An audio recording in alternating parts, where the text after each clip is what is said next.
Hey everyone, what is going on? Sorry about little tech issues going on there. Live streaming is always fun, isn't it, Tim? It is. Well, at least it's not your car going down the highway with a bunch of. Did you say it was Chenglish on your display? I don't know what Gavin said mandolin or something. I don't know. Mandolin? I have no idea. Mandalorian? Mandalorian? I don't know. Was it We'll see. Mandalorian? All Hey, right. so no, we'll talk about that in our I guess lead up to Carlisle Ford Nationals 2023. That was a fun event. Yeah, because Tim is the tech guy, right? That's right. I called Tim saying, "Hey, my Bronco's kind of glitched here. What do I do?"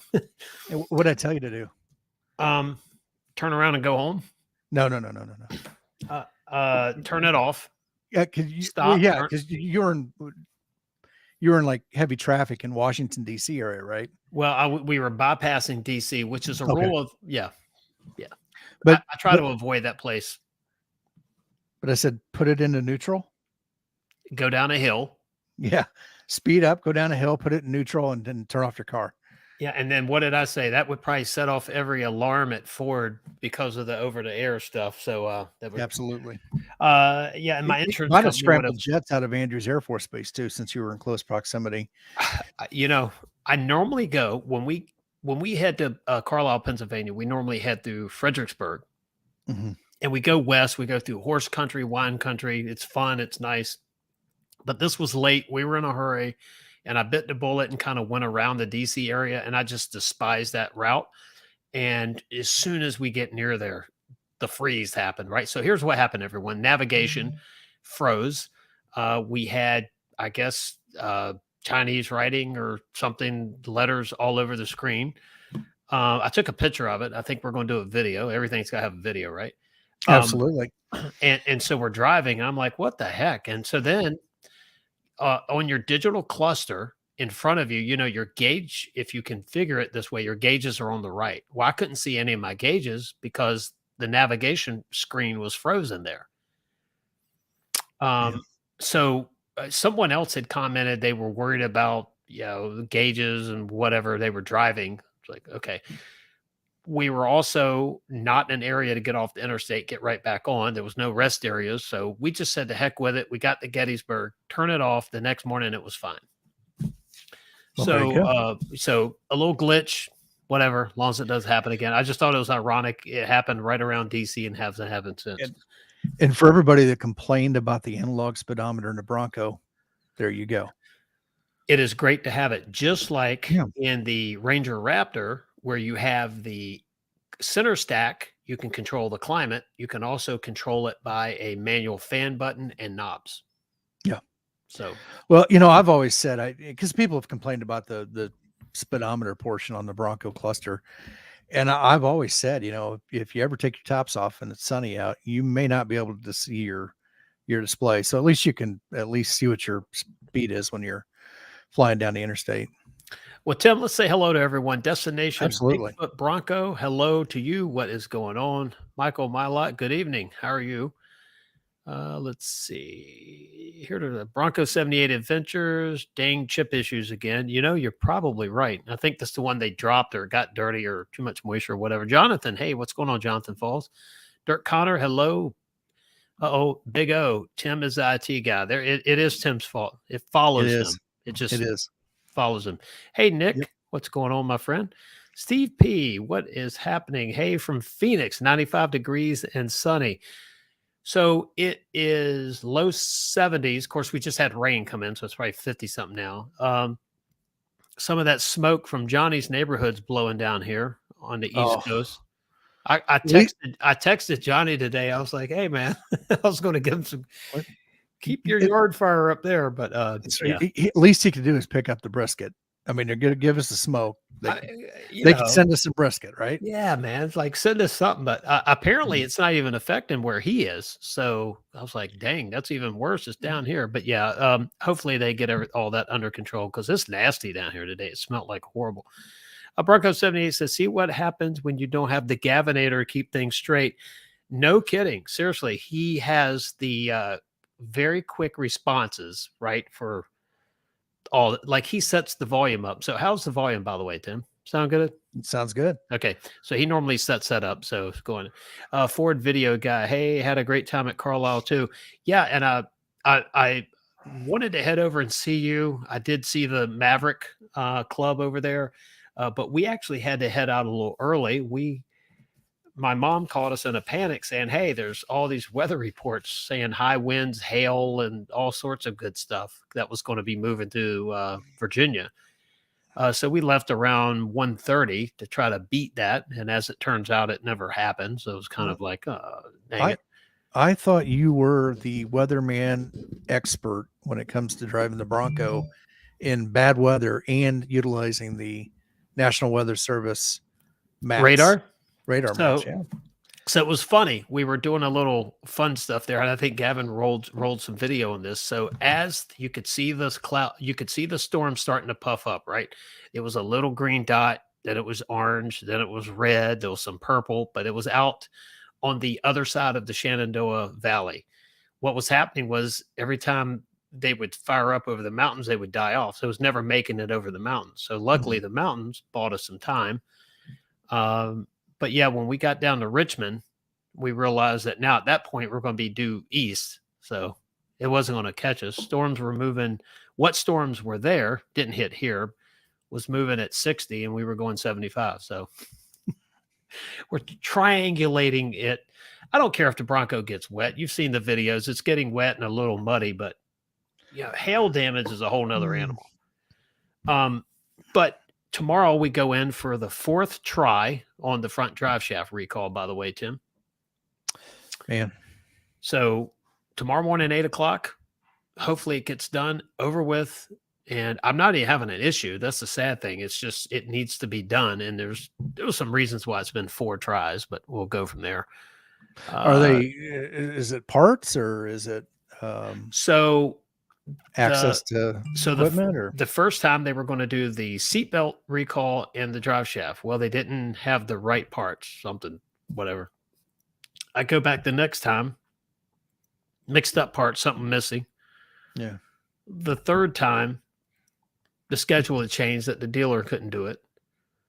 The fourth time, so I guess there's 5 times, and the fourth time I missed the appointment. Tomorrow's trip 5. How about that? So number 5, not number 4, number 5. So we're gonna get it done. I'm pretty fortunate. I live less than 10 minutes away from my dealer. So, um, if things came up and they couldn't squeeze me in that day, not a big deal, right? So, but I think you don't live in the same town as your dealer, is that correct? No, we have a dealer close to us, but we go over about 40, 30, depends on traffic, 30, 40 Yeah. minutes from us. Yeah, I remember you saying you had one that you like, because you buy all your fleet vehicles through them too, right? Yeah. So yeah, Yeah. it's a company thing, and it's a good relationship. I mean, not knocking them at all, but just stuff, right? Parts. I mean, you can't help parts if you don't have everything, or you might think it's the right part until and quite honestly, probably the first drive shaft in a 21 Bronco they've had to do, Um, but a lot of this stuff is new, but now they're going to be the expert on it for sure. And tomorrow's a big day. Get it done, over with. But sometimes you have to go. We'll talk a little bit later in the show about dealers, and you were mentioned something about a video you saw this week about pricing. Some dealers are just, I don't know, less. It's like anything else, any business, right? Some are more ethical than others. Um, some are not transparent. You have, for example, we have someone on here with Long MacArthur Ford. Very transparent. Like if you want to know what's being done, scheduling, details, ordering, I mean, you go to his videos and you can see Ford Video Guy doing the stuff over there. 2 separate channels, by the way.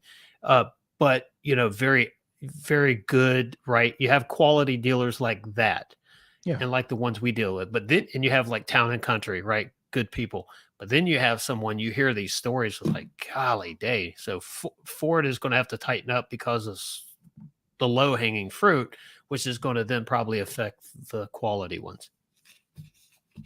But Tim, let's get into Carlisle real quick. I've got a little video. I want to show you something here There was and Craig, I had a great time up there. Yes, sorry we didn't get a chance to meet up there. There was a lot of people we met when we got there. And it was fun. You know, we were meeting people as we were driving into our spot and saying hello to us. It was awesome. And my daughter was amazed by that. She was like, man, this is cool. You know, you got a lot of great people watch your channel. I was like, absolutely we do. And I wish I could meet everyone.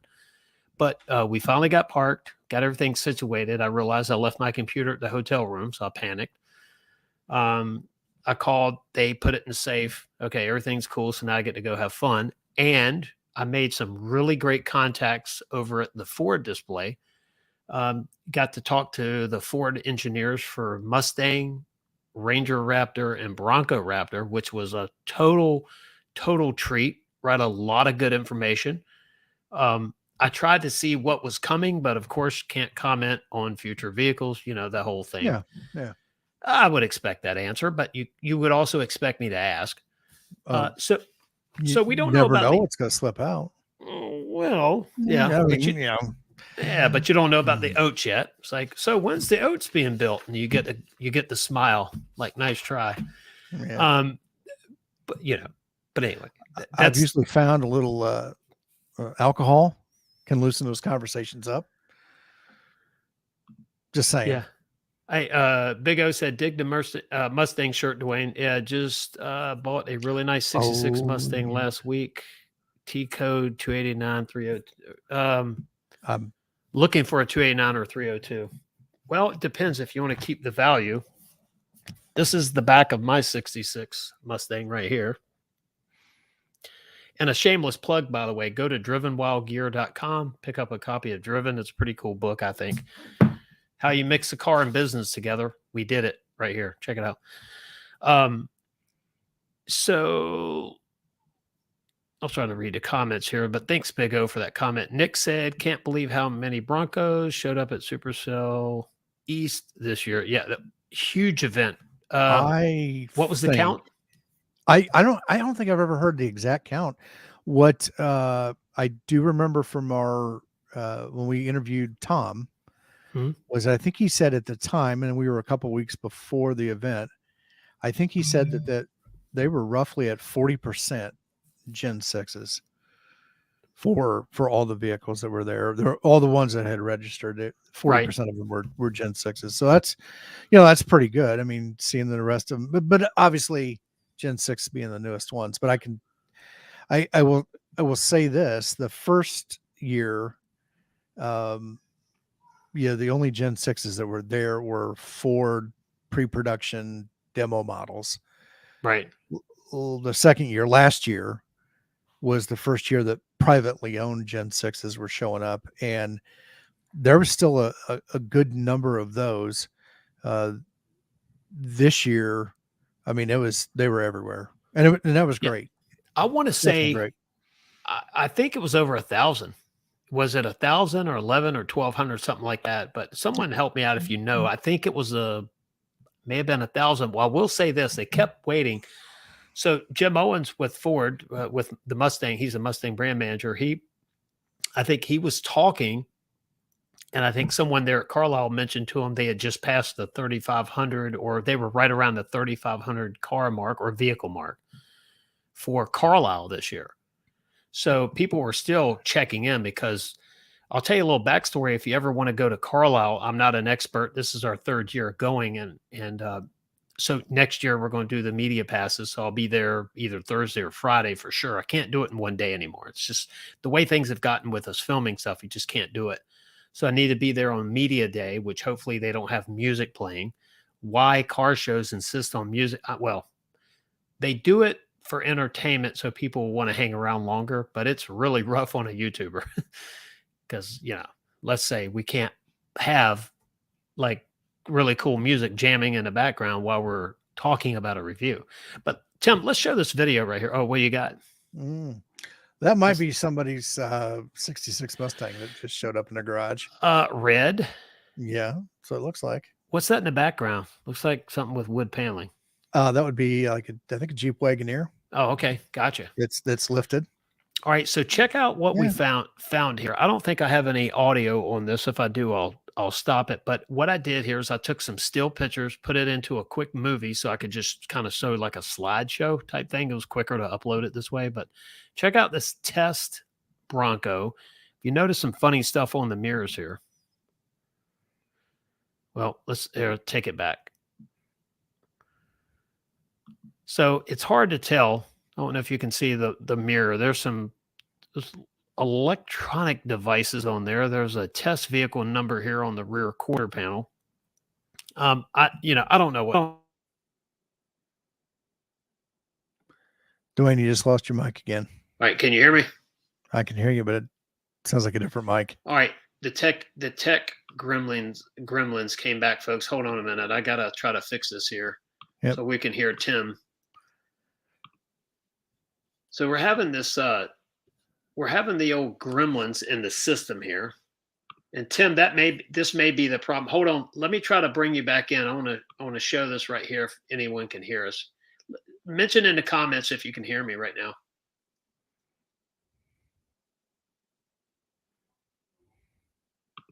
So, hey, can you hear me and the dog in the background barking? I can, but it sounds like it doesn't sound like the nice mic. Okay, good deal. You can hear me. All right, so I'm gonna try to link Tim back in here. Just a second. Let me let him know that the dog's barking there. All right, so this is the Ranger. Sorry, Tim. I'll be back with you in just a second. So this is a carbonized gray Ranger Raptor. And if you notice that, you've seen the pictures by now, the C-clamp headlights, the big grill, the big Ford stamping in there. It's very, very cool. So this one had the running boards on the side. I'll talk to you in just a second when we connect Tim, because I want Tim's input on this. But why this Ranger Raptor only has 35? Okay, Craig, thank you. Yeah, it's this, every once in a while the technology kind of sneaks up on us, but I want to try to go through this video. I want to drop this out because I think this video might be causing us the problems. So you can hear me, just stand by. So carbonized gray, Ranger Raptor, very cool vehicle. Why it only has 33-inch tires on it, I almost said 35. 33-inch tires, I'll tell you in just a second. I mean, good looking vehicle. You'll see the engine's got a lot of dirt on it. Right here, if you notice, if you have a 2.7 liter, there is a Y fitting right here. Well, just like the Bronco Raptor, they've got two charge pipes going into the intercooler or the charge air cooler, and one large pipe coming out. They call it the sewer pipe that comes out and goes to the throttle body. So part of the induction losses on this thing's pretty cool. Right over on the left-hand side of this picture, you can see that little white neck there with a cap. Well, right below that is a knockout for a snorkel.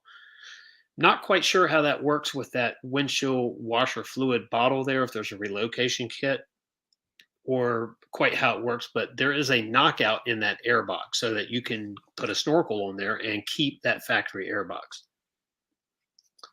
All right, so you see all the dirt over that 3.0, excuse me. So you see the presence of it. I sat in it. It felt good. The seats are comfortable, adjust them the way you want them. It's got a nice presence. It's very tall to be a Ranger, I'll tell you that. It feels really good. 35s would be way too much on that. They would also be too wide, and it would change a lot of the geometry. This was of course, a Bronco Raptor. I was kind of looking at suspension there again, the 2.5-inch Fox shocks. That's a Ranger R, which was pretty cool to see the supercharged engine in there. This is back to the Ranger. You obviously tell I didn't put them in order. Fog lights, the grill, and as soon as I connect Tim, we'll talk about these again. Little passive air vent on the front fenders. This is located behind the front wheels. It is a good looking truck. And there again, if I was standing next to it, you could really gauge the height of it. This truck does not have the optional bed step in the back. So we're going to go ahead and get rid of this video here. Let's see, remove from studio. Now let's try to connect Tim again. And let's see if we can do this while we're talking to everyone. Gotta love this. Hello. All right, folks, bear with us. Do not go anywhere. For entertainment purposes, I'm getting ready to disconnect the mic here, which has to be done, and we'll reconnect to you. And actually, here's what we'll do while I'm doing all this good stuff. See if this works. Hey, Dwayne, can you hear me? Let's play. We'll play this video right here, I think.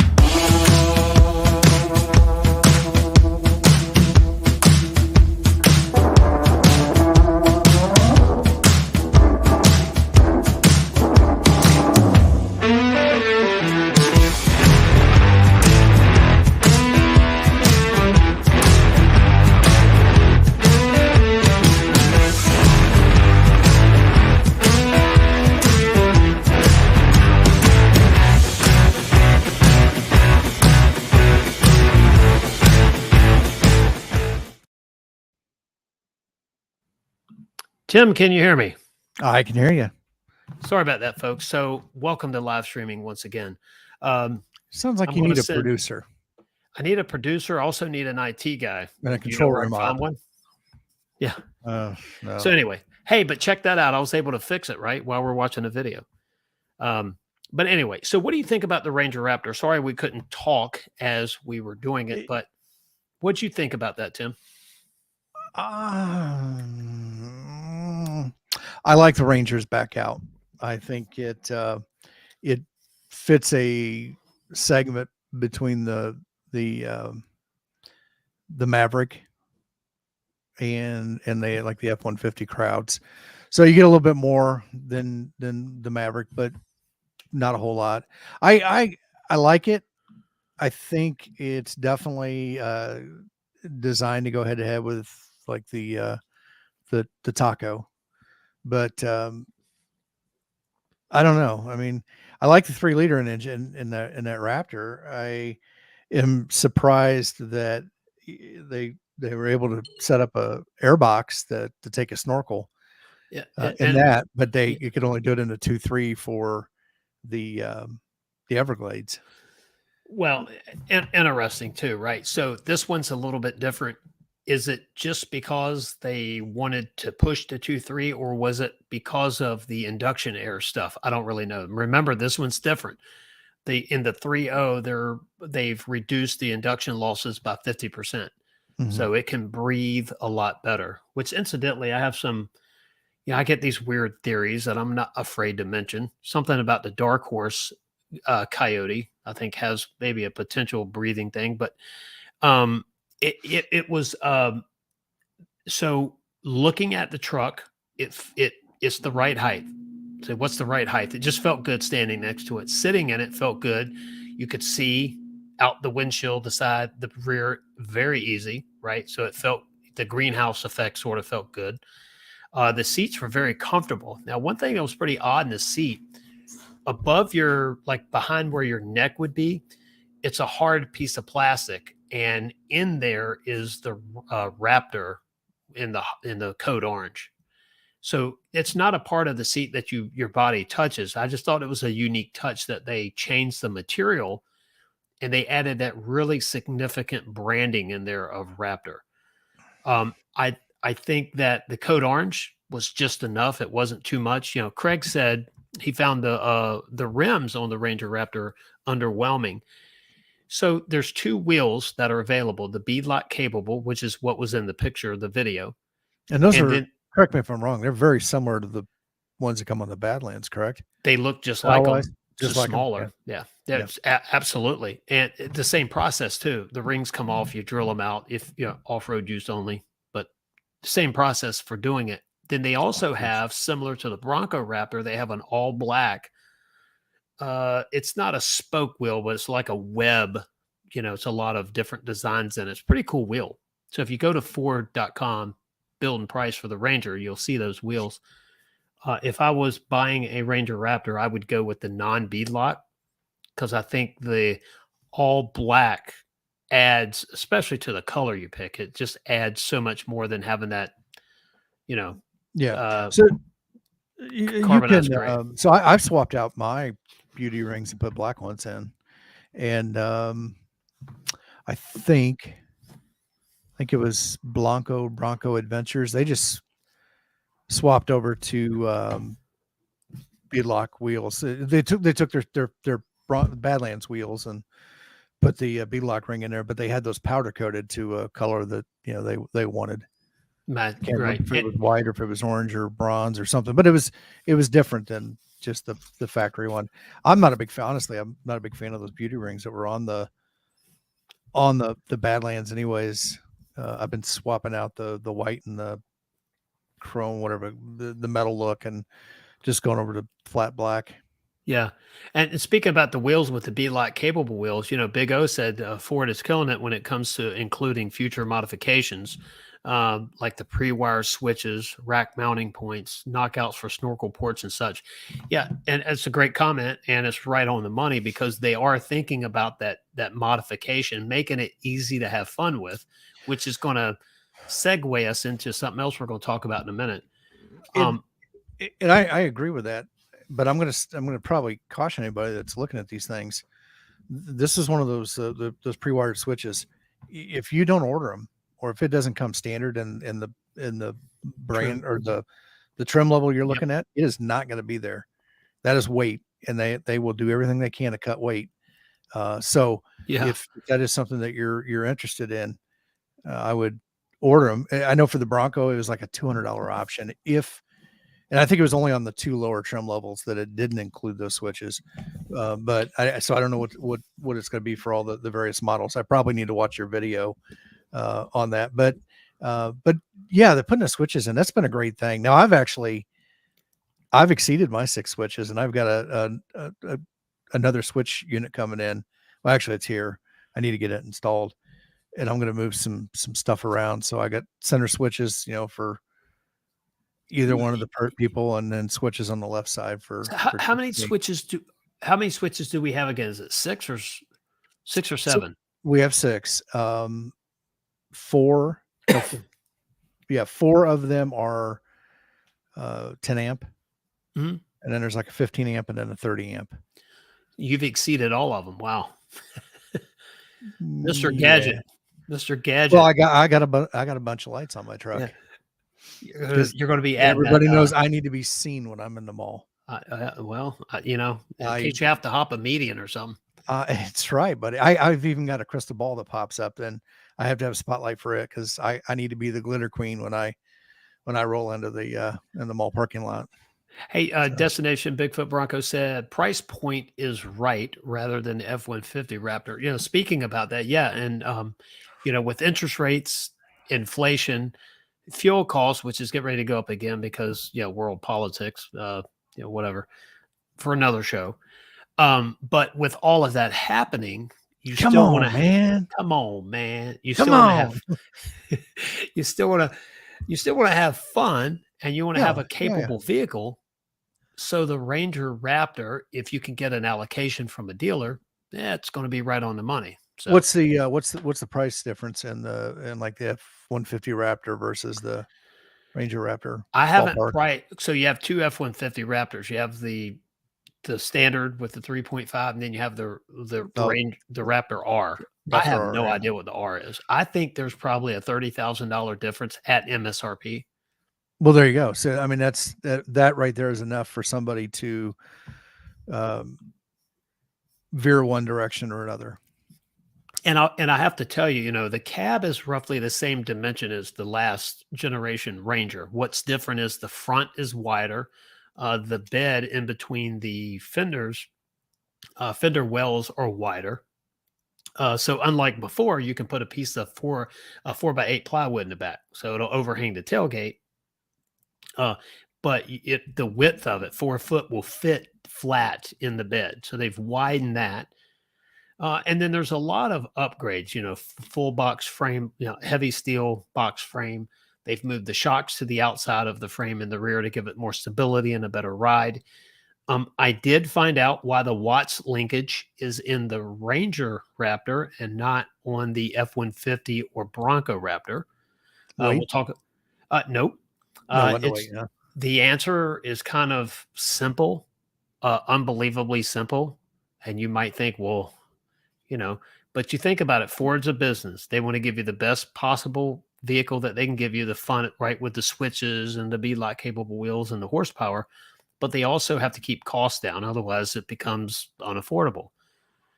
So this leads into like a spider web of comments. So if I'm talking, too much, just yell or something. So first of all, the Ranger Raptor, why does it have 33s and not 35s? Or someone said 37s. I mean, come on, man. So Come on, 33s man. keeps this a midsize truck. It keeps the garageability there, both in height and width. It's not too big. Somebody wants a smaller truck, they can have the fun, but what happens is when you add the 35s, the tires get bigger, you lose you lose the travel in the suspension, right? Because the tire's bigger. So now they have to change the lifts, they have to change the springs. The control arms have to be longer, which moves the tires further out, which is why why the wheelbase, the width on the Bronco Raptor is so wide, and the F-150, because they have all that travel. So with the travel, you have to have longer arms, control arms, upper and lower. Then it's higher. Next thing you know, that midsize truck has now grown into a full-size truck. So that's why the Ranger Raptor has 35s. That was one comment. 33s. The other thing, the watts linkage. The first generation Ranger Raptor that was in the rest of the world, the World Raptor, as you call it, I think it's mentioned, Is that had like the watch. Jurassic World? Yeah, yes, well, Jurassic Yeah. World, something like that. It Jurassic World, had Jurassic actually, Park. yeah, Jurassic Park. Yeah, it's kind of funny. The If I buy one Jurassic, of these things, does Chris Pratt drop it off to me? no, well, if you pay enough.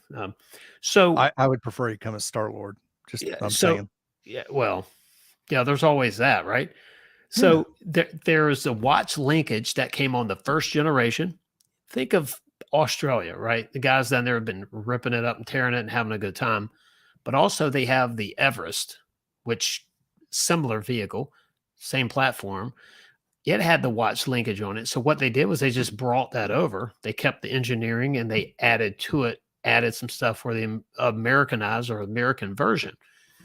So the watch linkage is more about the first gen turning over and coming into the second gen.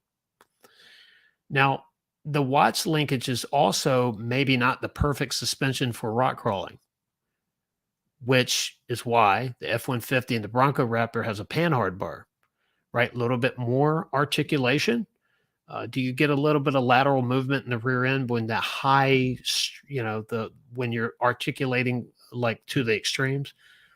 Yeah, but who cares when you're at low speed? The only concern is you want to keep the lateral part movement of the rear differential, the rear end. You want to keep it straight as possible at high speeds. Yes, the Bronco Raptor has a Baja mode and you can tear it up as well. But Send it. you send it. But with the shocks on this, you're not just out there experiencing gravity. The vehicle is actually working with the terrain to give you the travel that you need, right? So the Ranger Raptor is so smart, you don't have just this random bouncing going on. It's actually controlling your movement. So to answer the question, ground clearance and articulation is why one has watch linkage and it came in the first generation. So it made it easy, right, to switch it over. And the other one is because of extreme rock crawling, panhard bars better. So what do you think about all that? No, I have no way of verifying it, rebutting that, but okay, that works. Look it up, man. Come on. Yeah, I mean, geez, man. But no, it's really good when you get really good information from people who know, right? Yeah. So it's pretty cool. I did ask. I remember up at where were we? Well, we were up in Detroit. We were over there at Ford's garage off the campus there, and you ran into somebody that had something to do with something, and you got an opportunity to talk to him, and you were pretty giddy for the rest of the night. Oh, hey, you were giddy like a schoolgirl because you got an opportunity to talk to somebody that knew something about something. Yeah, well, I mean, when you're riding around with gadgets in a vehicle, let me just say this: the 2.7 is supposedly getting a refresh. So let's see what that means. Can they? That's I got to blow mine up so I can get a new one. no, no, I Uh, don't. No. Don't say that. No. it's not gonna work that way. No, it doesn't work that way. Yeah, can't get the latest and the greatest. It would be spec, so like what you have, but new ones. And I did not find that out over this weekend. That's some old information. Uh, but I will tell you that everyone there with Ford super helpful. Of course, they can't comment on changes, new vehicles, things like that. But what was there, they could talk about, and man, did we talk about it. The Ranger, Um, the Ranger Raptor is truly, Tim. I've got to say, when you see one and sit in it, it is a very cool vehicle. yeah. Big O, the Ranger Raptor comes with not 4, but a 6-disc changer behind the rear seat. Mm. Why not 8-track? What? Hey, why not?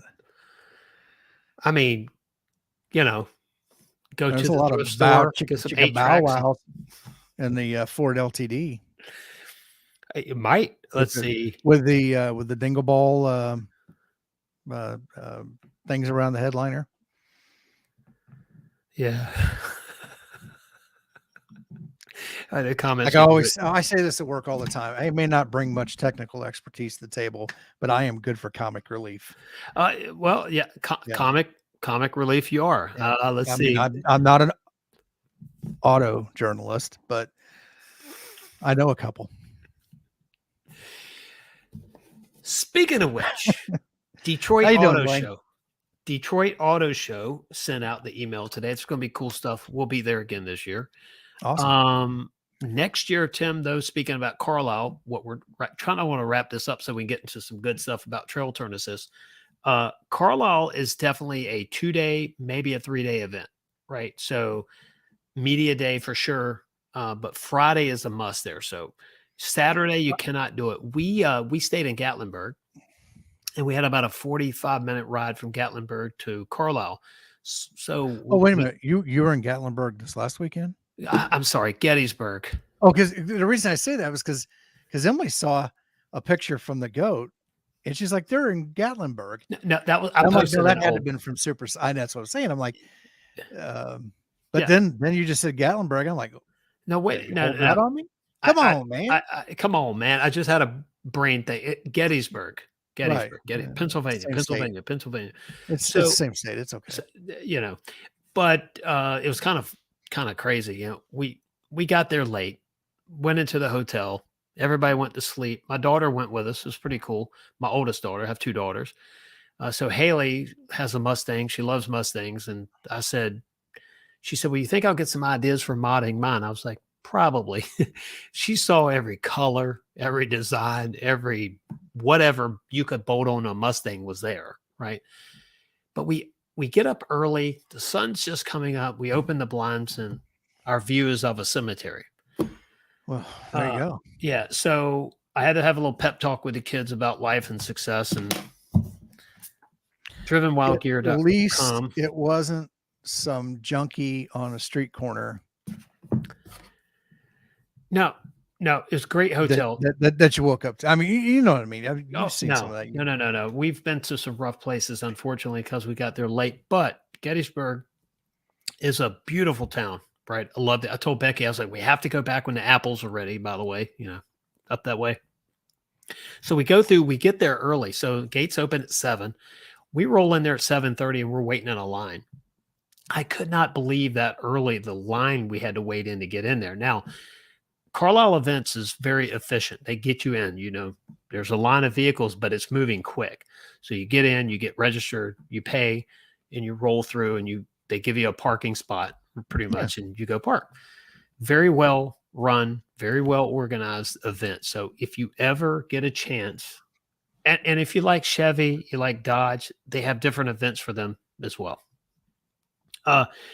But as far as Fords there, 6 gens were all over the place, modified stock. There was Bronco Sports, there was Mavericks.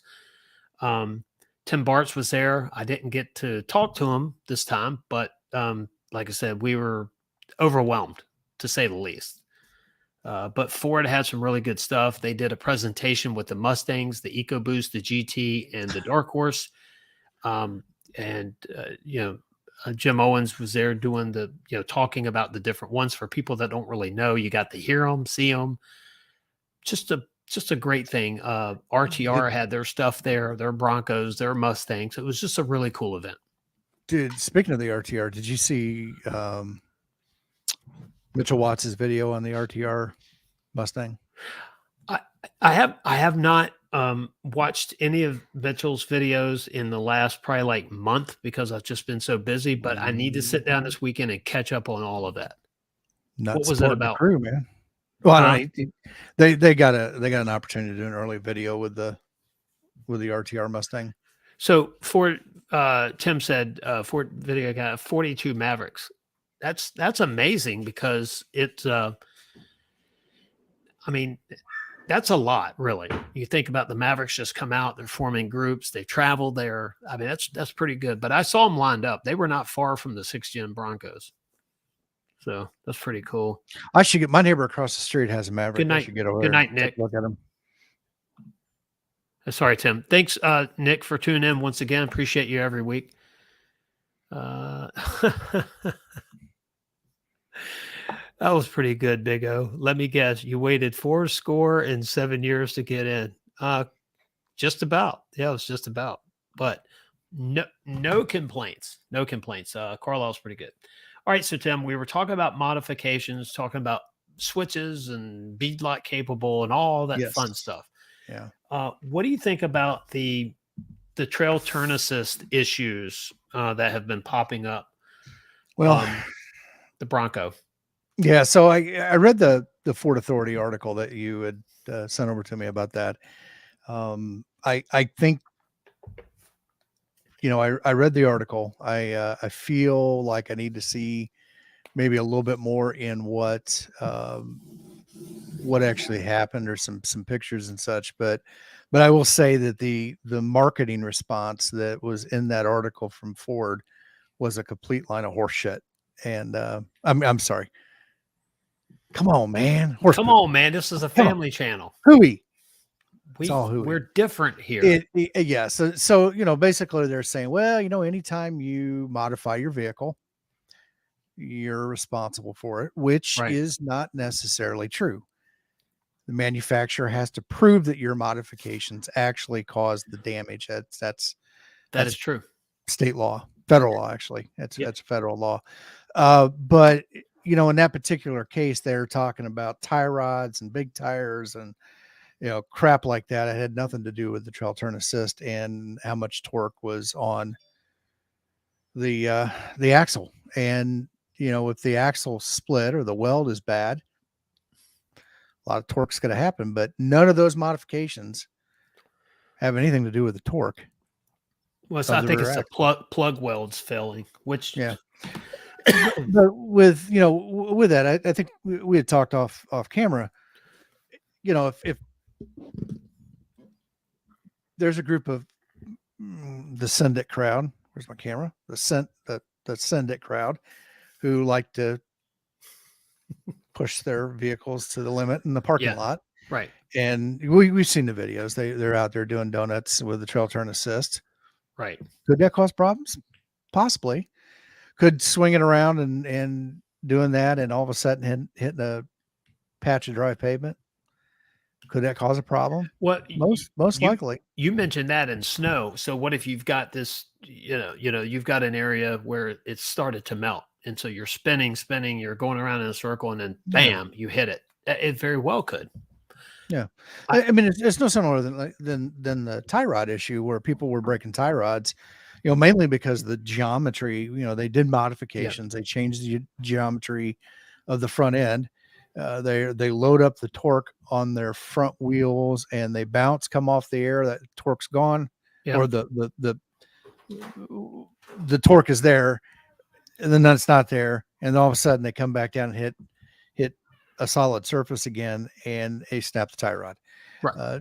So I don't know. I don't know what the circumstances were that led up to this, but what I do know is that the answer that was in that article was a standard BS marketing answer. And I see this a lot in my industry. There's marketing people that are involved in every aspect of IT, and they're marketing people. They don't understand the stuff that they talk about. They just get paid to talk about it. And Well, I think that's what we're seeing there. so we're gonna be polar opposite on this. So a little bit of rebuttal, I guess.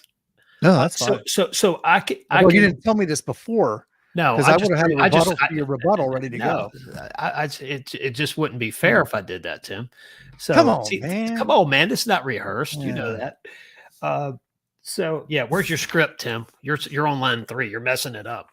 No, but seriously, it's on my other monitor. Sorry. I understand that there's the messaging part. I get it. But I think about some of the videos that I see when you mentioned to send it.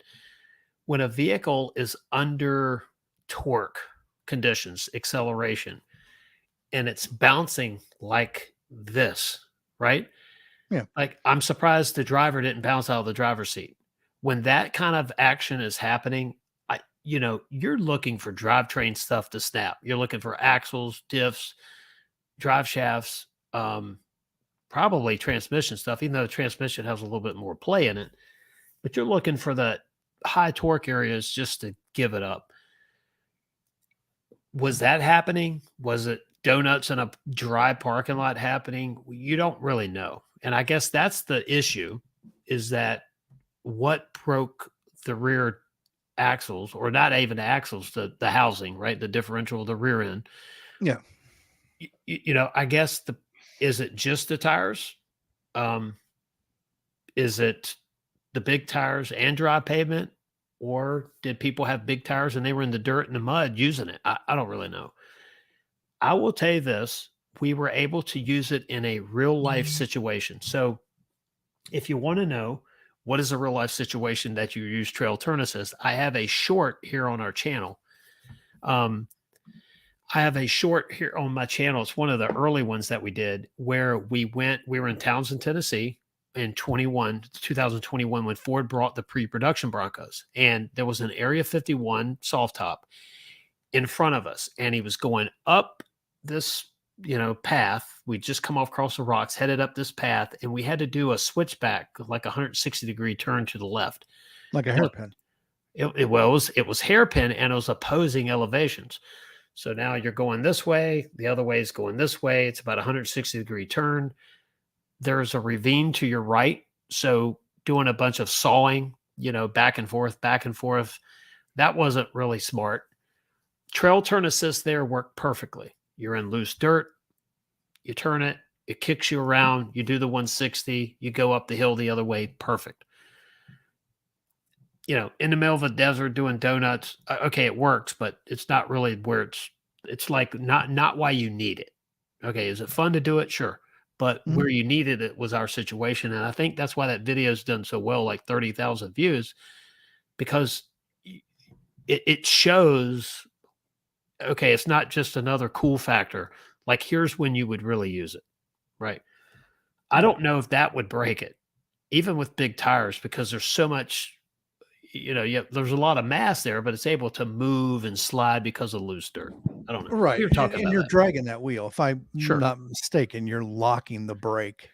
You're locking the hub on that wheel. Yes. And you're dragging it. And when there's minimized resistance between the road surface and your tire, it's going to move a lot freer. Yeah. You do that, you bebopping along, and you make you turn. It's not like what's that brake they've got in the Mustang now, where you can drift brake. It's not like a drift brake. It's not the same thing. Yeah. And it's actually emergency brake. But when you go to the center stack and electronically select it, then it becomes a drift brake. And by the way, it is very detailed, because they have 2 calipers on the rear of that car. One is your primary braking and one is the drift brake. Yeah.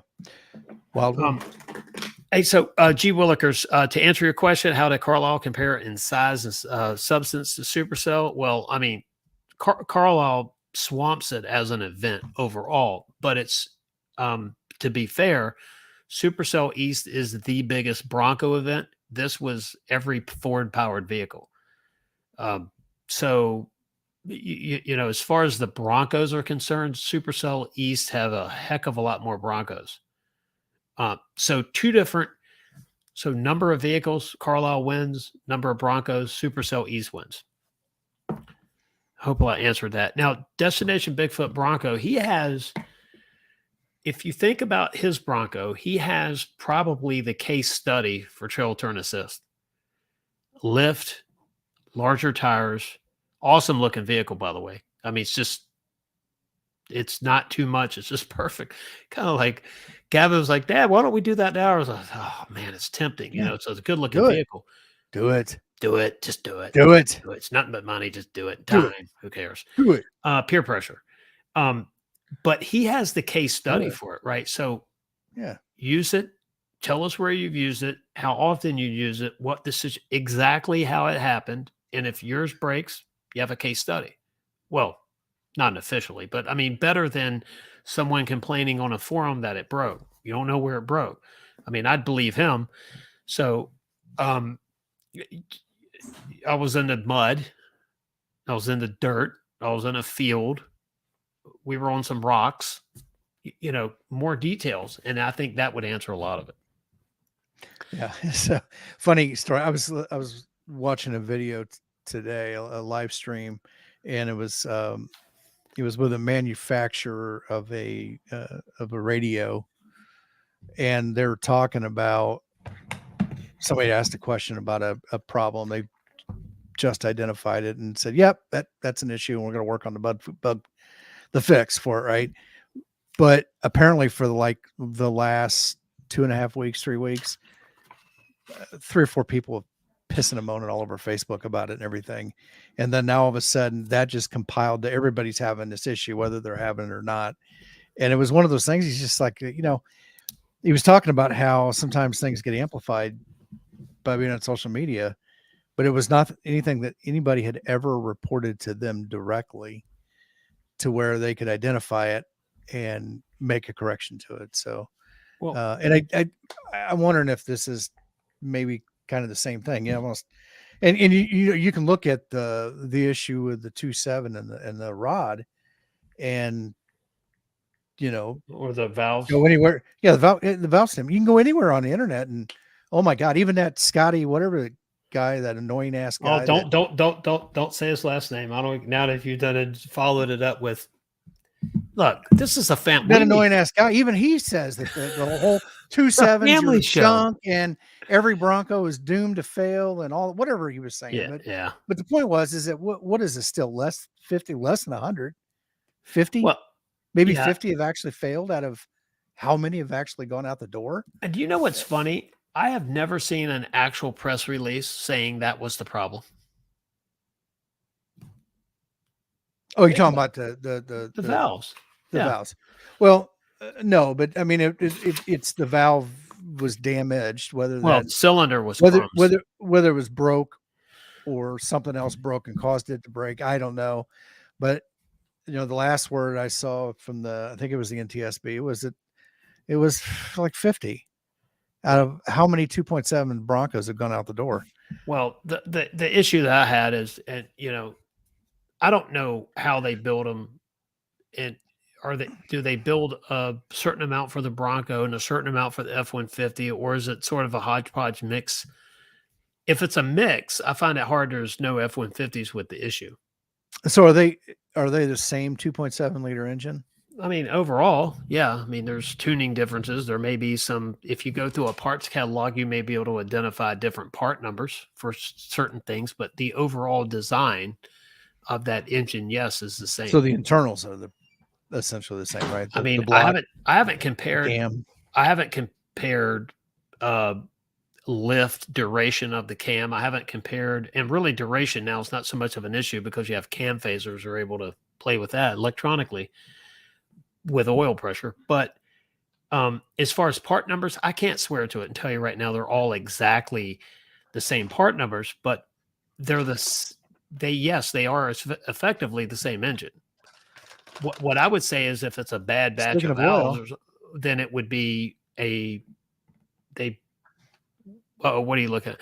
They built like 2,000 of them for the Broncos, and then they switch over and they build more for the F-150s. If they are kind of mixed back and forth, I just find it hard to believe that no F-150s lost anything. Well, F-150s are parking lot queens, and they're not out there running like the Broncos. Well, have you seen how many pulling trailers? You know what I mean?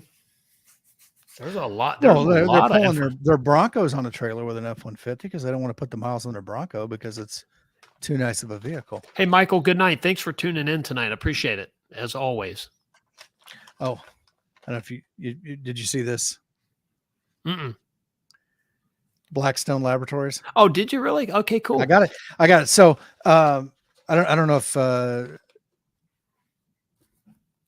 Bird Dog's in here or not. So we've talked. What we're gonna do, he's gonna do his oil change. I'm gonna do my oil change. I think he's every 5. I'm doing the recommended 10, and we're about the same mileage, and we're gonna send ours off together. Separately. So he'll do a video. I'll do a video of the collection of the oil, sending it off, and then the plan is to come back together on your live stream, and we'll compare our results since we have roughly about 30,000 miles on our Broncos, and we'll see, because I've been doing the book recommended 10. He's been doing it every 5. I know you do yours about every 250 miles. 175, man, get it right. No, 175. Yeah. So that'll be coming up here. All right, pretty soon. All right. So I'll bet you a. What am I going to bet you? A barbecue sandwich at Boss Hogs down in Townsend next year that yours has more carbon than his. Big O said, Tim, my F-150's been all over Moab and Sedona. I take offense to that comment. Hey, Big O, I will send Tim a very firm, carefully worded email. Strongly worded email. Strong. Yeah. Strongly. Whatever. Make sure you print it out and put it in my personnel jacket. I will. Yeah. Well, okay. That's the first strike. That's right. But I mean, seriously, there's F-150s out there getting it done, and especially towing. There's a landscaping company near us. That's all they have is F-150. And as far as I know, there are 27s. And I think they try to kill those trucks. And they're on the road. So, there you go. Blackstone. So you did that. You'll have. So anyway, what we started to talk about earlier was I just believe that there's a lot of stuff that gets blown out of proportion. I see it on some of the forums. Some of the comments are just incredible. Well, a lot of people,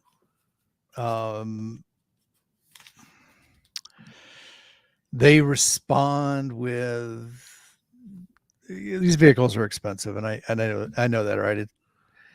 The 21 Badlands, 58,000 some change, and they complain because it's a little noisy in there. It's not, and I keep saying, you're driving a vehicle with a removable top and doors. It's not a luxury vehicle. Just because it has a price tag, it's not a luxury vehicle.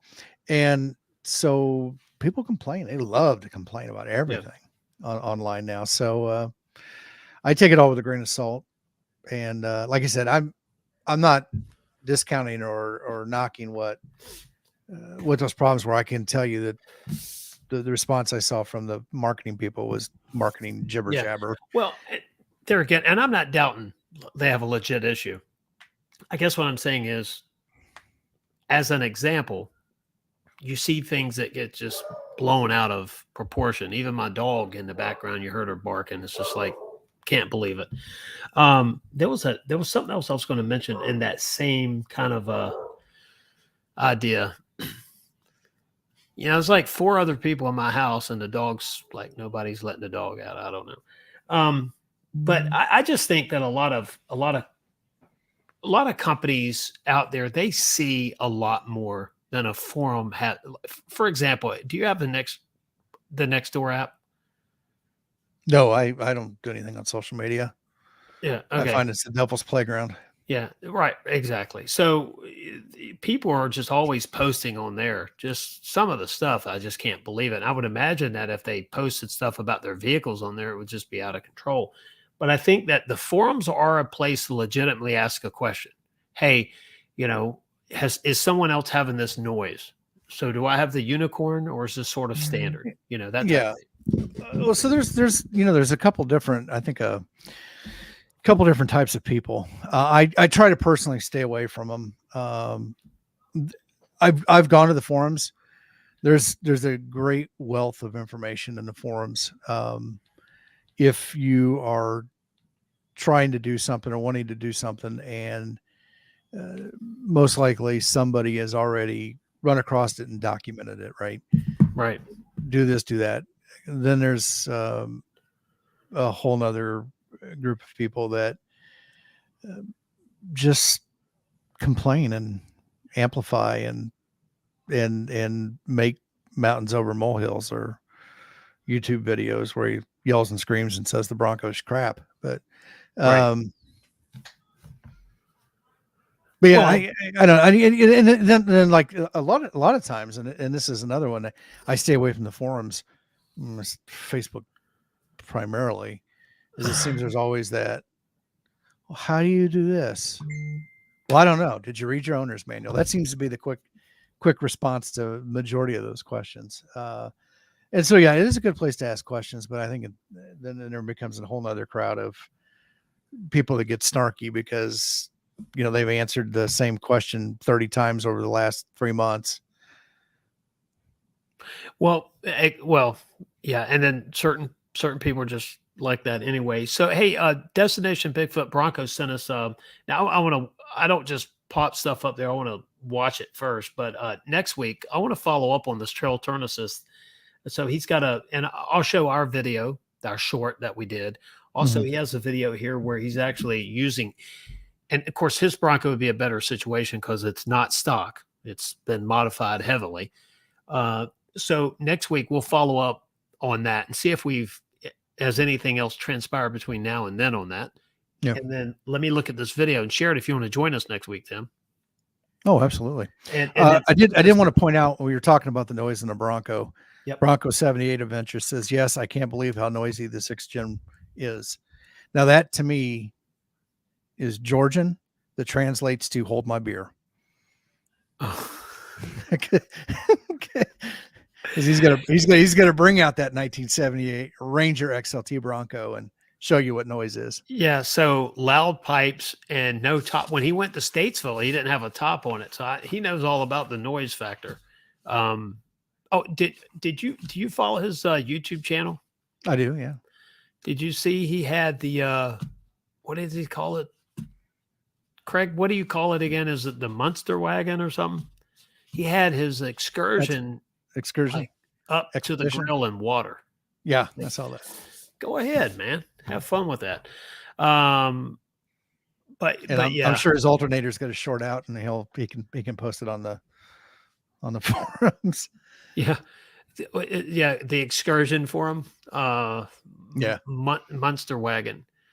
Yeah, and every once in a while you try to add some actual comments and stuff like that. But anyway, hey Tim, last thing because I have to go. I told you I have some stuff I got to do. So we're 11 minutes over. So that's the second reprimand letter. I said 10 o'clock, and then we're whoa! It's not Tim. It's you that are driving the show. That's right. Where's my camera? I was trying. My camera's offset now tonight. I was trying to blame it on someone else. I'm sorry. Like a good leader, I'm going to blame it on somebody else. The dark horse. Yeah, right. Yeah, you got to. No, hey, I take blame at work before anyone else does. Dark horse.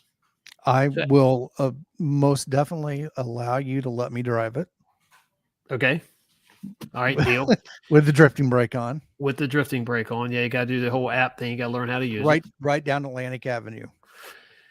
No, because then they'll impound it. Oh, come Seriously, on. you know, the engine sounds when they rev it. There's this little double pop at the end, and I'm wondering. I didn't hear it on the GT. Have you heard any news on that? I have not. No. Why is the Dark Horse delayed? This is right. This is Bronco and Ranger, but is it performance like handling package stuff, or is it the remember that's a different engine in the Dark Horse than the GT. Yeah, You, I don't know. you I don't mean, follow you don't that's follow the Mustang. not That's not like no, yeah. no. Okay. Yeah. It's a cool sounding car though. Man, they Oh, it cranked them is. up the other day, and I mean, of course, I was in Hart Plaza when they launched the car, so I got to see it the night the world Oh, saw it. were you What a auto journalist that night? I was that night, and I tell you what, we were in some good company. We had some big names sitting around us, and Gavin wanted to know where the food truck was, where the dessert, because he likes experiencing stuff like that. He's like, "Hey, let's Yeah. go get a candy." I'm like, "That's cool." He's a kid, right? But when Steve Saline is right behind you, you turn around and say hello. He's Gavin's like, like, who? it's, Gavin's like, "Hey, how are you? Where's the food truck?" I'm like, "Gavin, don't ask him That's that." right. I mean, like one of your, smokes, man. But we had a really good time there. But hearing it there was different. It's a lot of people. It's a crowd. You're excited. But hearing it in Carlisle, I got to tell you, man, it's a beast. It's a beast, and I like how they compare the dual throttle bodies. Like Jim Owens talked about the dual throttle bodies and the big nostrils on the forward-facing horse. The logo, right? The Dark Horse logo is the only forward-facing horse. And I'm going somewhere with Bronco and Ranger and Dark Horse. Don't get me wrong, but I I gotta tell you, it's really cool to the two inlets throttle bodies on the fourth gen Coyote, the big nostrils, the big forward facing horse. Do you think that Ford would ever take something like Dark Horse and make a version of it in the Ranger or the Bronco, or is that Mustang only? Raptor is sort of the off-road type stuff. I would say that they will do whatever they feel they need to do to make a buck. And if that means that people, I mean, you can see right now, there are plenty of people that have expressed their frustration with not having a V8 Bronco. So if there was enough of that, could they slap a two-door Bronco out there and call it Oats? Possibly. I mean, I But could would see they that call it happening. an Oats? What they call it Oats? Well, it is a horse, right? Well, um, yeah, but I mean, it's not marketable. I mean, who wants to buy Oats I Bronco, don't know. right? It's just a code name. Um, but I think that if there's enough buzz out there, if there's enough uh, people that are interested, they'll entertain looking at any of them. The the thing is that you got to look at the kind of the offset of everything else. I mean, they have all these silly cafe standards that they have to adhere to, Oh, and looking at across the fleet of a specific vehicle. I'm glad you Um, brought that up. I have a point. Thank you for bringing up the cafe standard. So, do you know, uh, Jim, with the Mustang program there, he changed my attitude about something. Right, I'm not on the EV bandwagon. Right, if you want one, have fun with it. It's not anything that I want to get right away. Well, he made a great point. He said, he's looking at the car and he's saying, these are cool cars. The Mustang Mach-E is a great vehicle, 400 some horsepower. It's a performance, especially if you get the GT version. It's not for range, it's for power, it's for handling. It's a great vehicle, right? So, but he said, but that's not everyone doesn't want one, right? So for every person that buys a Mach E or some type of EV at Ford, they can build more of these 500 horsepower Mustangs. And it really changed my attitude thinking, okay, well, based on some silly government rule, which doesn't make a lot of sense, they're playing within that, right? They're following the rules, but you're doing it by appeasing part of the market, which then helps you appease the other part of the market. So it's Yeah. really brilliant how they're balanced that out. Well, you even saw it within the Bronco. I mean, how long did Yeah. it take to get two doors out the door? They had to make Right. so many four doors to balance out their cafe stuff that they could take the hit on doing the two doors and not have to, well, whatever, there's like fees they have to pay, I guess, Yeah. if they don't fall within their standards, or so that's why they built so many four doors Right. right out the gate. Well, exactly. And I just think so totally opened my eyes to something that's right in front of me, but I just didn't consider it. Right. So I think having that balance, whether it's 2030, 2035, or whenever they think they're going to be 50-50 between EV and ICE, it is because I think the government, different administrations, going to back up that deadline that people want because let's face it, we don't have the infrastructure. Sorry for your luck. You don't have the Well, technology. You don't you have know, the I money.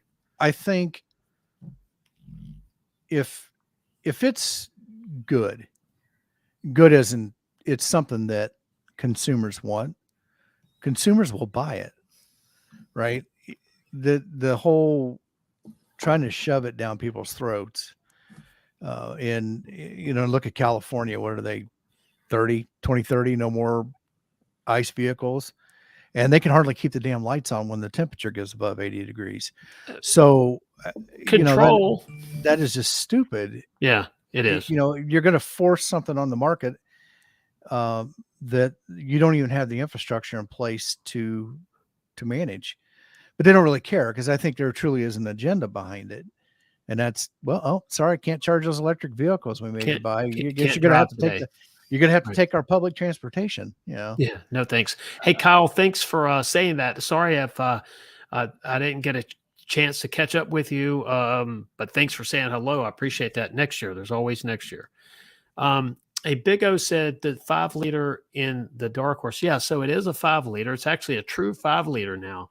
They've got this plasma spun cylinder walls, which enabled the cylinder walls to be thinner, which now gives it a true 5 liter displacement. Before it was like 4.9 and some change. You called it a 5.0, is close enough, right? But now it's a true 5.0. Yes, 500 horsepower. The Dark Horse is going to be ready for some boosting. And so it's got different crank and Gotta get rods similar to the boosted. Predator. What's Yeah, that? and think about it. I mean, a 4.97. Can you imagine Vanilla Ice rapping about his 4.97? Whatever. What was it? The Mustang In my 5.0. 5.0. Yeah, Yeah. with the He's the still record. got that Mustang too, by the way. He does. And He does. I talked to someone that met him in some renovation stuff that they were doing and said he's actually one super cool dude, by the way. It's It's good to hear. I I don't know. I've seen videos and he seems like a super nice guy, and He, and and he's got a his whole bunch of the Ninja Turtle stuff too. Yeah, and well, yeah, and this person has been around some TV stuff with Extreme Makeover, Mhm. who I build, which by the way is coming. ABC's rebooting it, by the way. Any chance you're gonna be dropping your name in there? If they need some help, they're coming in the area. I will gladly step up and do it again. But this time a little bit different. These two young ladies that have it's called like home edited or something. It's basically it sounds like they help declutter and then there's going to be a renovation factor to it. I don't know if they're going to be tearing houses down and building new ones. We were some of the OGs doing that stuff.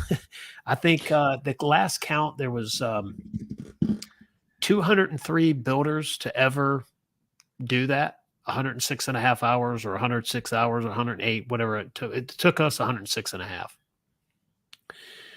There is a to build a house. Yeah, there's a show on one of those channels. I think it's something about bones, these old bones, these bones, something like that. It's two Good ladies, bones. good bones. Yeah, it's two ladies that do it. It's based in Indianapolis, and like when my brother was up, they were driving around and wanting to try to find some of the homes that they had done renovations on. So, there you go. There's your crazy fan story.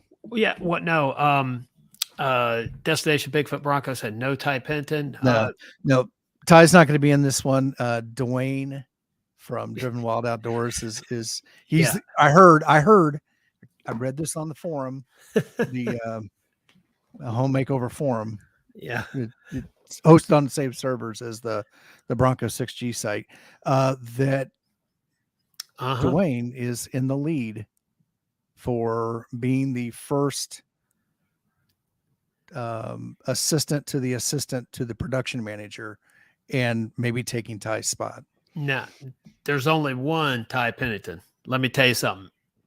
He is he's another cool guy. When you get to meet him as part of the show, after the show, in between shoots and stuff, he's another person. I'll tell you, I don't care. It's like everyone else. You go online, you hear somebody, they badmouth somebody, but like I met him in a working environment, right? Not like, hey, hi, can I have your autograph? Like many hours spent, and he's a cool dude. It really is a good guy. I get people asking for my autograph all the time. You should. My wife, it's hilarious because my wife does not know what to do when we go somewhere and somebody recognizes me, and then Tim from exactly from the Driven Wild Outdoors live stream. No, I mean they'll stop and they'll stare and they'll be like, and my wife's like, oh crap. No, we actually need Destination Bigfoot Bronco said nice office reference. Yeah. Is that what you were doing there? What's that? Can he swing a hammer? Big O, he can. He actually used to be a carpenter. I guess he still, once you are, it still is, but yeah, he used to swing a hammer for a living. And it was kind of funny how Extreme Makeover got started. I guess we could go from Ranger Bronco to that story, right? Basically, they wanted a show about fixing up kitchens and bathrooms, and the producer went around, he told the story, and he says he saw this house needed work. He stopped, he asked the lady why the house needs so much work, explained that their kid had an illness, all the money to do it, and the show changed form, and there you go. So the show was magical because of how it got started, was truly from the heart, right? And so when you had camera guys tearing up as they're filming, revealing the house to the family because of the story and the impact, that's, and the first time I think I've ever said this on live stream, but when you were part of that experience, they weren't said, the such and such family needs this or that. It was our family. Our family needs this. Our family needs that. Like that was how legit that show was. And so I think that's why it did so well for so long. It made so many people cry and laugh and happy. I don't know what the new version is going to be, but we'll see. But we need a Bronco renovation type show, right? Oh, absolutely. Could you imagine? Like, so, by the way, coming up this fall on ABC, you've seen the guys on YouTube. There's several of them now. Yeah. They cut lawns, and they'll find a house that the lawn just looks like crap, and they'll go up and knock on the door, and they'll do it for free, and they use that as their content for their videos, and they're drawing pretty big. So I heard to the grapevine that ABC is going to pick one of those up and bring that up for this fall. On ABC. It's extreme yard makeover where they'll come in and cut the person's yard for free. Are you kidding me? Are you joking? God, yeah, I am. Come on, as we said there right now, some marketing executive at ABC is You just writing gave this them an down idea. because they're going to pitch it. I guarantee you, we're going to see Extreme Yard Makeover. So I never figured out why it didn't become part of a bigger brand, right? Like Extreme Home Makeover. there was the extreme weight loss edition. There was there was another one.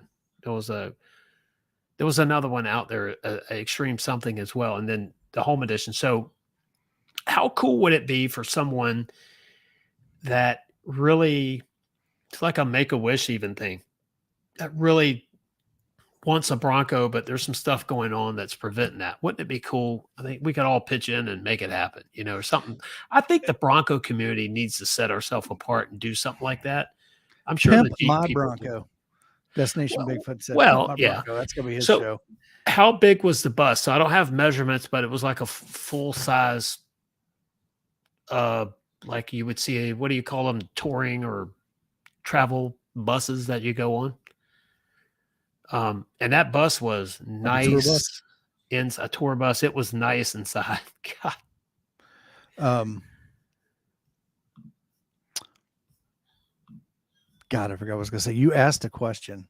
ask a About the question extreme. You asked about the extreme stuff. about Bronco. Was Yeah. there another? Yeah. So there was a show for a while. I don't know if it's still on or not. Chip Foose was involved in it Mhm.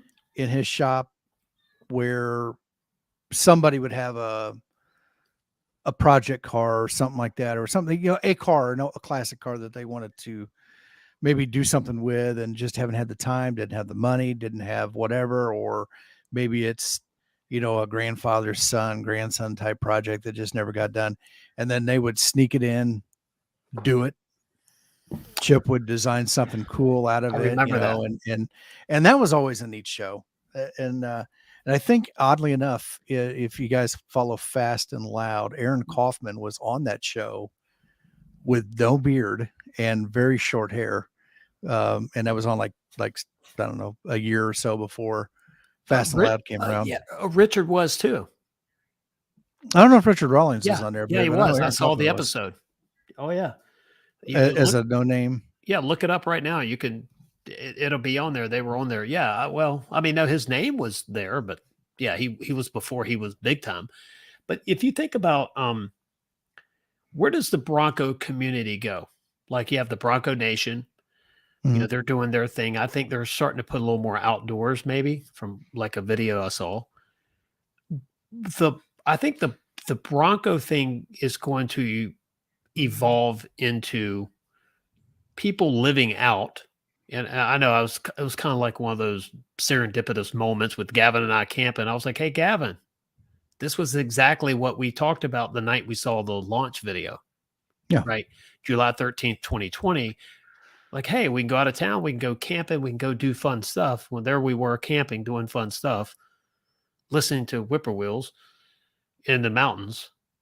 And I was like, dang, this is what we said. We manifested this moment, right? Oh, Based on that absolutely. Ford launch. And where does the Bronco stuff go from here, Tim? Up. It can only go up. Yeah. I think there's been a growing trend, and it started before COVID. COVID accelerated it, and that was people getting out and getting away. Yeah. The whole work-life balance, and more and more people being able to work remote. I can, as long as I'm connected to work and they can get a hold of me, doesn't matter if I'm here or, my whole existence revolves around virtualization. So I don't necessarily have to touch the physical equipment. So as long as I can do it remotely, I can go anywhere. And, if I wasn't married with kids, I'd probably be on the road and join around. So yes, that whole thing has manifested itself from that launch, being able to get out, do stuff. Right. Sometimes the Bronco is the adventure. Sometimes the Bronco gets you to the adventure. Mm. I've always heard that, speaking of the Bronco and then the Bronco Sport, they used to say, well, the Bronco Sport will get you to the adventure. It's a capable vehicle. Sure. I was just talking to a guy that has a Bronco Sport and telling him that, it'll get you where you want to go. For most activities, the Bronco is the adventure, Sure. and it can take you places that your Mustang Dark Horse can't. Now, your Mustang can get you there a lot faster, Yeah. but it can. I mean, you wouldn't want to take that into some trails and you know run Yeah. it run it hard like that. And so it gets you off the beaten path. I look at my Bronco. When I got that, I want to me personally. I'm not a big. I I will drive in messy trails. I don't have a problem. I don't really want to bury my truck in the mud or things like that. But I want a vehicle that is capable, that can get me where I want to go, and I don't have to worry about, am I gonna be able to make it out? Right. There's gonna be some extreme circumstances, and that's when Sure. you prepare with winches and stuff like that. But am I gonna have a, a vehicle that's gonna be so light that it drifts off the road, gets stuck in a ditch, and I'm stuck there waiting for a tow truck, Hey, in a residential neighborhood. what don't overhauling was the show Big O Yeah, said, by the way. So sounds don't right. forget that in 21 I drove a Bronco Sport Badlands in that same trail that I was talking about with the trail turn assist in Tennessee. Hmm. And we were in ruts. We were on the skid plates. It was leaning to the side, wheels off one side, digging on the other, and we were on the gas. The person in front of us leading us was in a two-door, a full. I know it's not full size, but between the two, he was in a two-door cyber orange, and he was cutting through there. And they said, "Don't stop." And okay, Gavin and I had that sucker running through. It was a Badlands we were in. I was impressed. No, it's not the same vehicle, but it's also I just knew we were going to get stuck when we hit that trail, and he said, "Don't stop." And Gavin's Yeah. filming. He's laughing the entire way. He was laughing so hard he was crying. He was just thought it was the best thing in the world. See, But it's an experience, right? yeah, I mean, And we'll never forget it. right, and you didn't have to squeeze yourself in one of those carts to go down the side of the mountain. No, but here's the thing. I think the Bronco experience then becomes more mods. It becomes more adventures, more trips. Mhm. The thing about the Bronco, unlike the Jeep, I'm sorry, Jeep fans out there. Like I said, I think it's fun. We have this sort of little back and forth. I really do. But there's a night and day difference.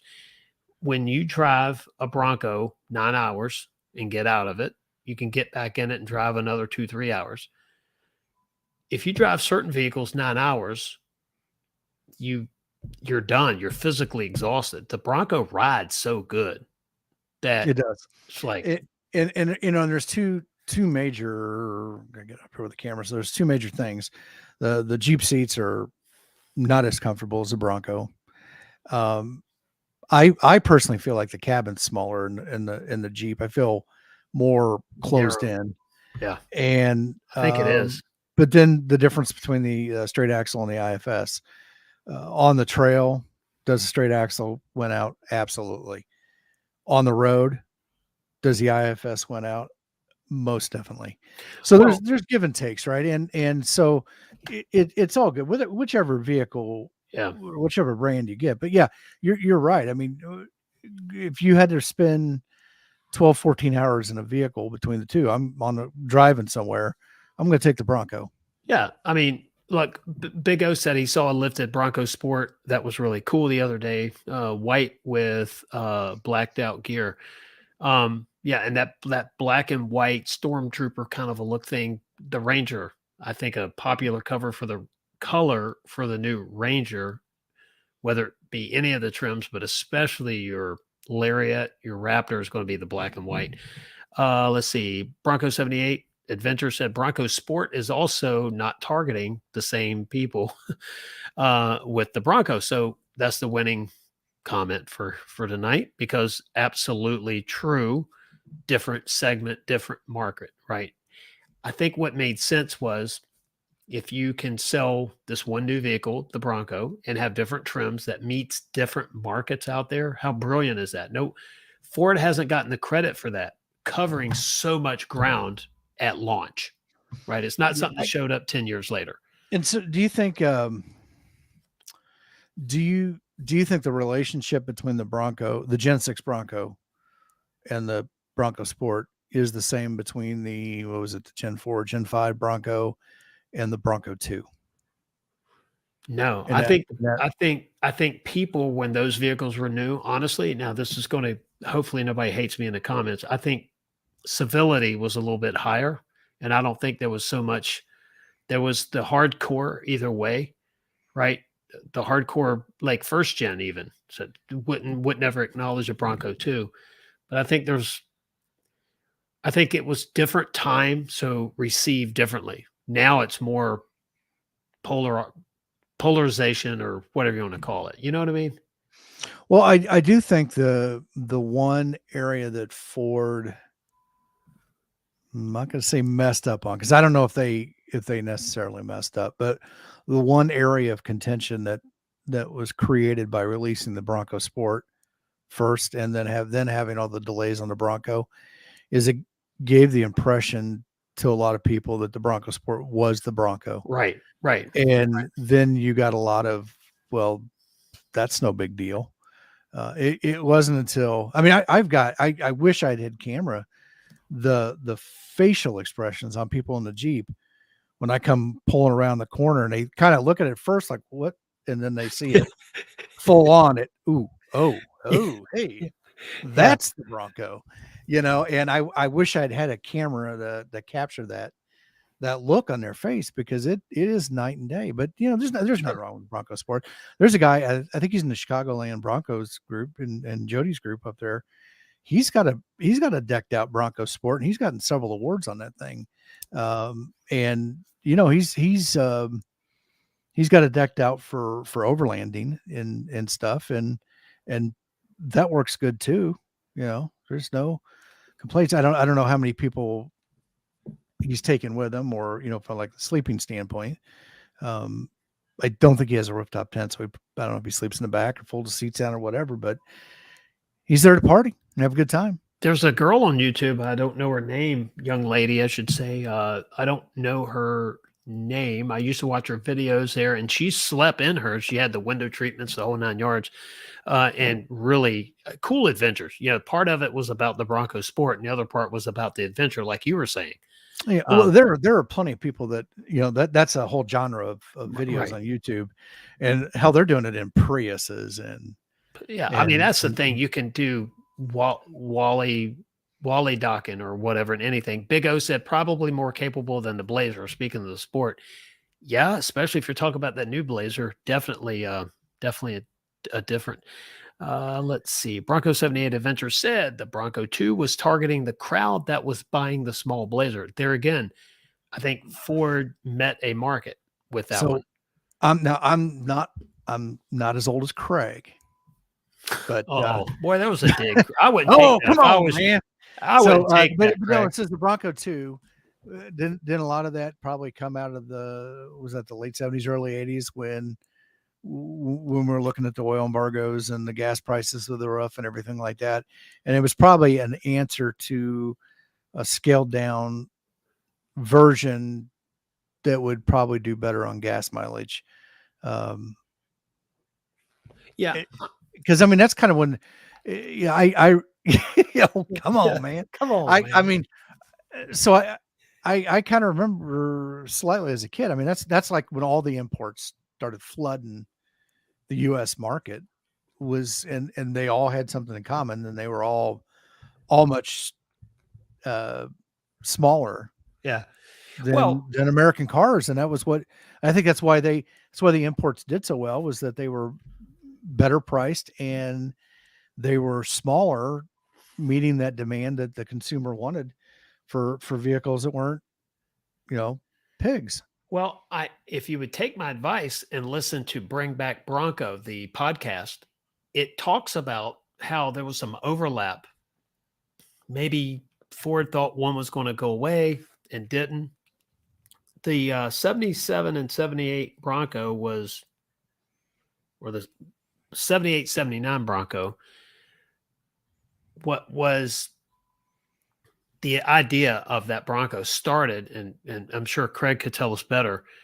I want to say it started in 74, but they kept trying and never getting it the way they wanted it, and back and forth. And then suddenly and finally they took an F-150 and they started working on it, modifying it, and they made a 78 79 Bronco. So I see. Yeah, Bronco 78 said Gen 2 was supposed to come out in 74. There you go. So some 74 to 78, essentially, 4 years. I mean, so I think that the Bronco 2 was also part of that midsize or that compact truck market. Like someone said, the Blazer, things were changing. People were still cautious with the fuel, right? Energy costs. Because, I mean, think about inflation and everything that we had in 80, 81. It took Reagan, 3 years to start to get things, back from, where it was. So I think manufacturers were also chasing the market. Similar to now, manufacturers are having to chase the mandates, right, with EV. So you have two worlds. You had them back then. You had the smaller vehicle, more fuel efficient, and then you had the larger vehicle that people wanted to go have fun in. Yeah. So I think sort of the same thing. Let's see, 43 minutes past my deadline. Those commercials with the twin I-beam suspension kill me. Yeah. You're doing it. You're doing it for the people. For the folks, and I'm glad to be here. Hey, look, I love being here every week, and thanks for everybody watching us. And I didn't say it earlier. We had 20-some people in here. Hit the thumbs up for me whenever you get a chance. Hey, if everyone hit the thumbs up right now and shared this, let's see if the viewer count goes up. That'd be awesome to see. But yeah, you've got to get kind of wild on the live streams to get big audiences. I think it was delayed because of the oil embargo, right? And so, Craig, if you listen to Bring Back Bronco, the podcast, they also talk about how inner workings, things, money that was allocated to bring a new model in, then got pulled back, and there was some different things like that in there. It's very interesting to hear it. Gen 3 was already designed when a Gen 2 released. There you go. I think that I remember hearing that in there, or something very similar to it. So, Tim, I think where we go with this is there's going to be a refresh on the Bronco. I did ask one of the engineers there with the Bronco program. Of course, he said, "Yeah, can't tell You're you." talking about like a mid generation refresh. Yeah, something. I think overall, someone said, "Well, would they change the front end?" I don't think so. The Bronco has that like iconic front end, if you ask me. The round headlights, the grille. Of course, we have multiple grille designs, but the same dimensions, right? Yeah. Even the Bronco Raptor is the same size. It's just different fender flares, fenders, rear doors, quarters, and I think swing gate's the same. The hinges are different. But I think I think sort of creature comforts, interior, different colors, small features, maybe some different suspension components beefed up. But I think overall we have the Bronco look that we're going to have for quite a while. So that's just my opinion. I concur. I think that's going to last, 8 years. Yeah. Probably altogether. My hope though is that when they decide to refresh the model, they don't go off and do something stupid. And that tends to happen. Bubble headlights, rounded front end. I mean, take a picture from Toyota. Learn a lesson from Toyota. I mean, they don't make drastic changes. Now, please, whatever you do, don't put 10-year-old tech in there like they do. Right. But I think that you look at a Gen 2 to a Gen 1, a Gen 3 to a Gen 2, Gen 4. I mean, they changed a lot Right. over the years. I'm not. I like the Gen 2s. It shares a lot of the front end with shares the front end with the F-150. Right. I like that. I like the older Gen 1s, but from Gen 3 up to Gen 5, I'm not a big fan of. I mean, I wouldn't kick a Gen 5 out of bed or anything, but Right. Well, and the Gen 6 took a lot of its styling cues from the Gen 1. So if they could maintain that and keep that style, that flair of the Gen 1, I think they're good. yeah. If they start doing something silly, I think interest will wane off. Well, also think about old is new, right? So there's certain things, the Jeep, for example, such an iconic look that if you change it too much, is it a Jeep? I You know, won't give a second look to a Jeep with square headlights. like right. It, It's they and that did. was I can't remember what years they were, but there was a series where they had square headlights, yeah. and I Well, was it 90 or something like that? I 89 don't or know. 90, something like that. They Well, didn't ask me, but I yeah, they didn't ask for permission, but I nope, think that a Jeep has that iconic look. they do. The 6th gen That Bronco Ford even with that has Ford design grill yeah, on the front of the Jeep. it does. And a lot of people don't know that. And but the 6th gen Bronco has that obviously that newer version of that 1st gen look. And I think there's certain things that it's hard. The Mustang has changed over the years, obviously. I mean, the Mustang has been from one extreme to another. Over the last, I don't know how many generations, three generations, I guess, it has overall been, I mean, they look different, but physically about the same size. If you Mhm. remember 94, the Mustang got smaller. So they went from the Fox body to that really kind of that smaller look, and it stayed like that for a while. And then they've got a little bit larger. Don't have dimensions or wheelbases. I think now Not though more than that a Ford Probe. well, some people look for a what do you call it, a revolution or an evolution. I think the the new the new Mustang has evolved from the last generation to the new 20 S650. It's been an evolution. I I guess with the Bronco, if they're going to change anything, it's going to be a small evolution, right? Different tail lights or Well, look at the newer Mustangs. The most popular Mustangs all share characteristics of the original Mustang sure, in their design. The Fox body Mustangs were not that popular. That Mustang that was after that wasn't that popular either. But whenever they had that redesign of it and it started sharing characteristics of the original Mustang, it's when they went flying off the shelves again right. And or your off the dealer performance, lots. yeah, your performance enthusiasts in 1985, they went with the high output 302. It was carbureted. And then a mid-year 86, they went from carbureted to fuel injected. And then 87 was the first year of the bubble headlights on the Fox body, but you had 225 horsepower, crisp shifting 5-speed transmission, a fun car to own. And I think it became a reliable car to build your race car out of, your performance car. So that 87 through 93 Fox body was a hot seller.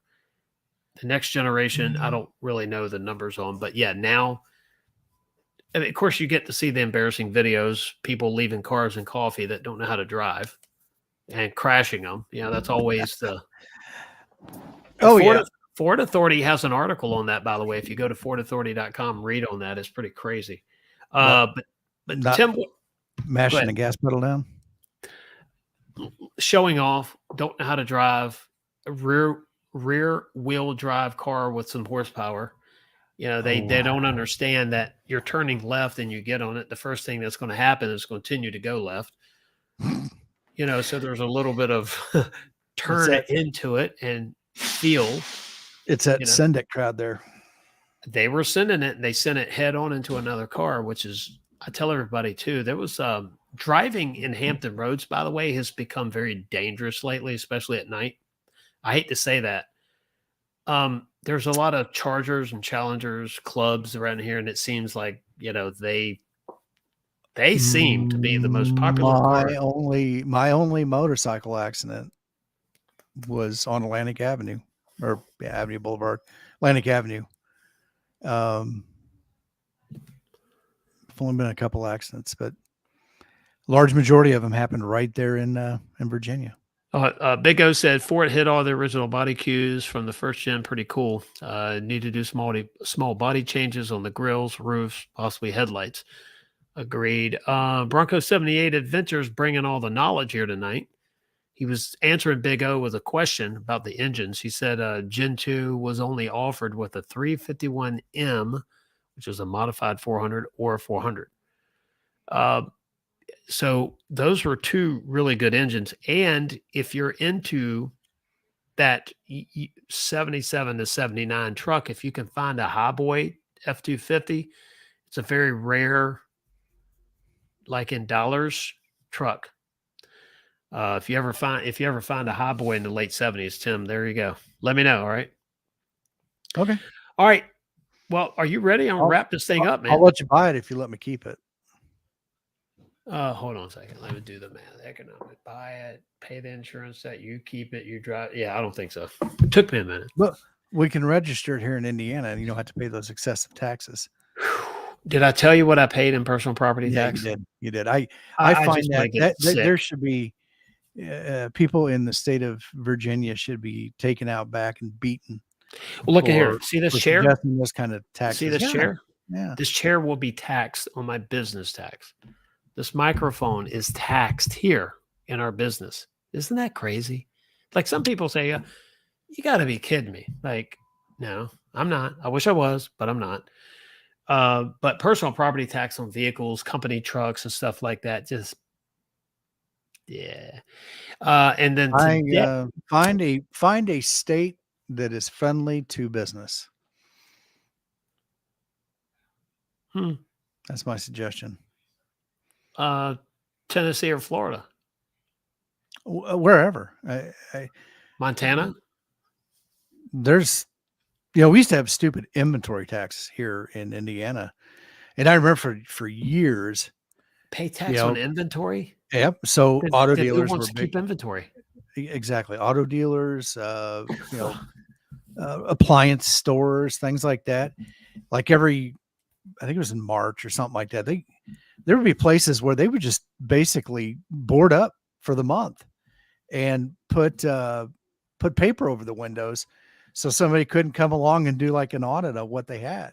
Yeah, that's insane. It was stupid. That's insane. And then every other ad was a inventory tax sale coupled right in with some kind of political primary, upcoming ad. So there was so every other ad was political ad, then inventory ad, then political ad, and inventory ad. Big O he can tell you about it. He lives here in Indiana. He knows. He knows. All right. Well, Tim, I got to roll. I have some online stuff that I have to do before I go to sleep, which is going to be great. I do appreciate you joining us tonight. Next week, I want to try to look at the video from Jamie there. Shoot, I'm drawing a blank. Destination Bigfoot Bronco. A lot of names in my head, but thanks for sending me that video. I'm going to check it out, and then we'll share it next week. And let's continue talking about trail turn assist, and maybe there'll be new news. I will tell you how the 5th attempt on the drive shaft went tomorrow. Still love my Bronco. Like I said, I'm not having a problem with it. It's just paperwork. What else? And there'll be plenty more to talk about next week. And I'm going to try to advertise the show, Tim, a little bit earlier. And I'll probably throw you in the thumbnail there, if that's all right with you. Oh, by all means. Do you want me to send you some pictures that you can isolate? Send me something in there. I'll drop the background out and we'll put it on there. I'll give you my auto journalist look. Do it, man. At Big O, thanks for all the comments, by the way. Bronco 78 as usual. We appreciate that. Everyone that joined us tonight, Dirk Connor. I don't want to leave anybody out. Let's scroll back through this. You know, Destination Bigfoot Bronco. I'm just doing this right now. You can freeze this and screen cap it. Oh, I'll do it. Yeah, No, I'll send you some. that wasn't a good. I'll send look, you though. some quality ones on high res. Michael Milot, thank you for that. G Willikers, appreciate you tuning in. Ford Video Guy, thanks for tuning in as well. Nick, I think Nick checked out earlier. Thanks, Nick, once again for checking us out again each week. Hey, and tell some friends about it too. We're trying to grow the audience here. Definitely appreciate that. Craig tuned in tonight. Sorry I missed you at Carlisle. Let's see. Joshua George, what is going on? Sorry, didn't get to chat with you that night, tonight that much, but tune in next week. If you're watching on replay, we will. Let's see. Who else? Steve P tuned in earlier. And Dirk Connor, Jonathan Falls.